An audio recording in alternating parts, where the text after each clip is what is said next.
Dès que je l'ai prise dans les mains, cela m'a sauté aux yeux. À l'époque, j'avais 10 ans. Tout en haut, bien caché sous l'arc gradué il y a sur la boule, une petite tache jaune, comme un papillon, avec à côté 2 mots pas faciles à lire. Plus tard, ces 2 mots m'ont conduit dans la gigantesque bibliothèque des relations de voyage des aventuriers de la planète, et notamment le rayonnage des explorateurs du pôle Nord. Et depuis cette époque, chaque fois que j'ai prononcé ces 2 mots, Spitzberg et Longyearbyen, mon esprit s'est toujours envolé.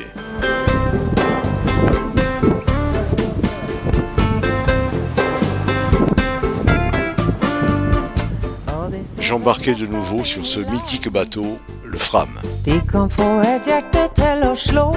Dans ma cabine, mes vêtements étaient là, en peau de phoque. Le soir, à la lueur d'un bec de gaz, nous jouions aux cartes avec mon ami Nansen. Nous naviguions vers le pôle Nord. Nous rencontrions les peuplades autochtones. Nous chassions avec les trappeurs. Nous marchions dans la nature à la poursuite des grands mammifères. Pour finir, comme à chaque voyage, avec les redoutables bestioles qui fouettent en plein l'esprit engourdi et font du réveil la tragique décapitation du désir. Mais cette fois, cela sera la dernière que ces chimères me tournebouleront, car quelques semaines plus tard, avec empressement et excitation, je faisais enfin mon paquetage. Je partais en direction du pôle Nord pour voir les ours blancs.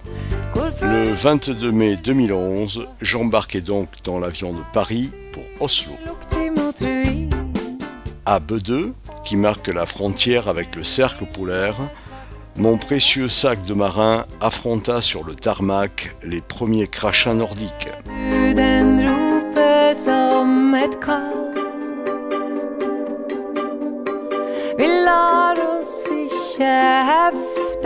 Au départ de Paris, il faisait 29 degrés.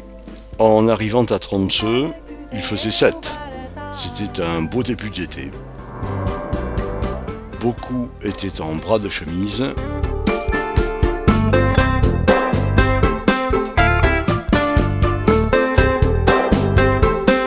Moi, j'ai mis le bonnet, les gants, le pull et la veste de quart. Certes, ça faisait touriste, mais il faut savoir assumer ses différences.